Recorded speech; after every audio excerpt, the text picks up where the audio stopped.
ماضی میں شمالی علاقہ جات کی سیر سے واپس آنے والے دیگر کئی افراد کی طرح اب بلوچستان یونیورسٹی کے شعبہ براہوی کے چیئرمین ڈاکٹر لیاقت سنی بھی اپنے اغوا کاروں کے بارے میں اظہار لا علمی کرتے ہوئے کہتے ہیں کہ انہیں ابھی تک کوئی اندازہ نہیں ہو سکا کہ ان کو کس نے اور کیوں اغوا کیا تھا۔ ہاں، اغوا کاروں نے ان کے خاندان سے تاوان ضرور مانگا تھا، لیکن اس کی ادائیگی کے بغیر ہی ان کی رہائی ممکن ہو گئی، جس سے یوں لگتا ہے کہ اغوا کاروں کا اصل مقصد تاوان لینا نہیں تھا۔ ڈاکٹر لیاقت سنی کا کہنا ہے کہ جن لوگوں نے مجھے اور میرے دو ساتھی پروفیسرز کو بندوق کی نوک پر اغوا کیا، ان کا لب و لہجہ تلخ تھا اور یوں محسوس نہیں ہوتا تھا کہ ان کے نزدیک تعلیم اور درس و تدریس سے منسلک کسی استاد کی عزت اور اہمیت ہے۔ وہ اس بات پر حیران تھے کہ تشدد کے باوجود میری آنکھوں میں آنسو کیوں نہیں آئے اور میں ان کے سامنے رویا کیوں نہیں۔ ڈاکٹر لیاقت سنی کو جمعے کے روز یونیورسٹی کے 2 اساتذہ کے ساتھ اغوا کیا گیا تھا۔ ڈاکٹر لیاقت کے دونوں ساتھیوں کو اغوا کے 2 گھنٹوں بعد ہی رہا کر دیا گیا تھا، لیکن ڈاکٹر لیاقت سنی کو 2 روز بعد چھوڑا گیا۔ ڈاکٹر لیاقت کے مطابق اغوا کاروں نے میری آنکھوں پر پٹی باندھ کر اور ہاتھوں میں ہتھکڑی لگا کر گاڑی کی پچھلی نشست پر مجھے دھکیل دیا۔ میرے دائیں اور بائیں ایک ایک آدمی بیٹھ گیا۔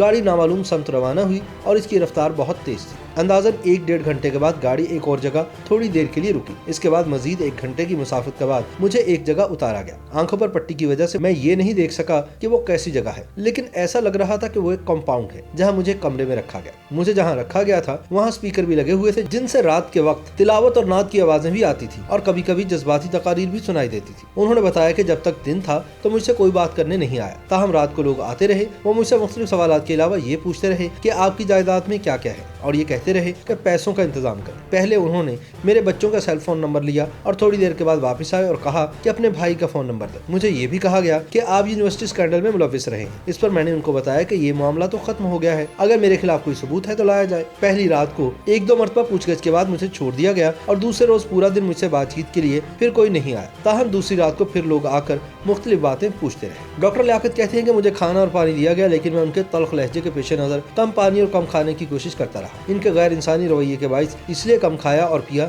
تاکہ مجھے رفع حاجت کے حوالے سے کسی مشکل صورتحال کا سامنا نہ ہو۔ انہوں نے بتایا کہ مجھ سے جو لوگ سوالات کرتے تھے وہ پشتو زبان میں بات کرتے تھے، اور ان کا پشتو کا لہجہ وہ نہیں تھا جو کہ ہمارے ہاں پشتو بولنے والا کا ہوتا ہے، بلکہ ان کا لہجہ اس طرح تھا جیسا خیبر پختونخوا کے لوگوں کا ہے۔ مجھے پشتو زیادہ نہیں آتی ہے، تاہم جتنی آتی ہے میں نے اتنا جواب پشتو میں دیا تھا۔ ڈاکٹر لیاقت کے مطابق دوسری رات کو مجھے گاڑی میں بٹھا کر ایک اور مقام پر چھوڑ دیا گیا۔ اتارتے ہوئے انہوں نے کہا کہ یہاں ہمارے لوگ موجود ہیں، آپ ادھر ٹھہریں، دوسری گاڑی آ کر آپ کو کہیں اور لے جائے گی۔ اس وقت اچھا خاصا اندھیرا تھا۔ گاڑی کے جانے کے بعد میں نے ادھر ادھر دیکھا، تاحد نگاہ مجھے کوئی انسان یا کسی انسان کی موجودگی کے آثار نظر نہیں آئے، جس پر میں نے اندازہ لگایا کہ مجھے چھوڑ دیا گیا ہے، اس لیے میں نے وہاں سے نکلنے کا فیصلہ کیا۔ تھوڑی دیر بعد مجھے دور سے روشنی نظر آئی، جس کی جانب میں نے چلنا شروع کیا۔ اندازاً 6 سے 8 کلومیٹر پیدل چلنے کے بعد میں جب ایک سڑک پر پہنچا تو اس وقت صبح فجر کی اذانیں ہو رہی تھی۔ پہلے مجھے لگا کہ یہ سوراب کا علاقہ ہے، لیکن تھوڑی دیر چلنے کے بعد مجھے ریلوے کا ٹریک نظر آیا تو مجھے لگا کہ یہ کوئی اور علاقہ ہے، کیونکہ سوراب میں ریلوے کا ٹریک نہیں ہے۔ ریلوے ٹریک کے قریب پختہ سڑک پر الصبح روڈ پر جو گاڑیاں گزر رہی تھیں، میں نے ان کو روکنے کی کوشش کی،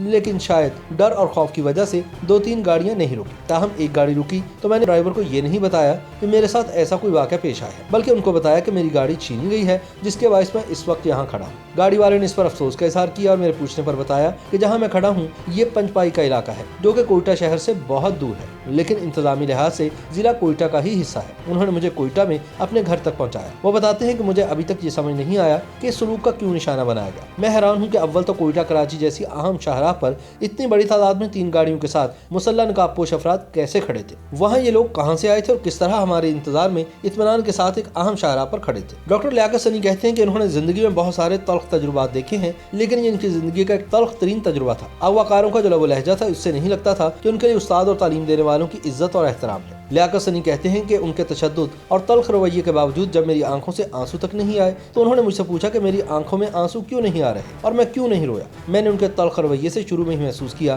کہ یہ لوگ درندے ہیں اور یہ کسی بھی حد تک جا سکتے ہیں۔ یاد رہے کہ بلوچستان میں سن 2000 کے بعد حالات کی خرابی کے باعث بلوچستان یونیورسٹی کی ایک خاتون سمیت 4 اساتذہ کو قتل کیا گیا، جس کی وجہ سے بعض اساتذہ کو یہاں سے جانا بھی پڑا، لیکن یونیورسٹی کے اساتذہ کے اغوا کا یہ منفرد واقعہ تھا۔ اگرچہ مصدوم پولیس نے اس واقعے کا مقدمہ درج کر کے باقاعدہ تحقیقات کا آغاز کر دیا ہے، لیکن تاحال سرکاری سطح پر اس کے محرکات کے بارے میں نہیں بتایا گیا۔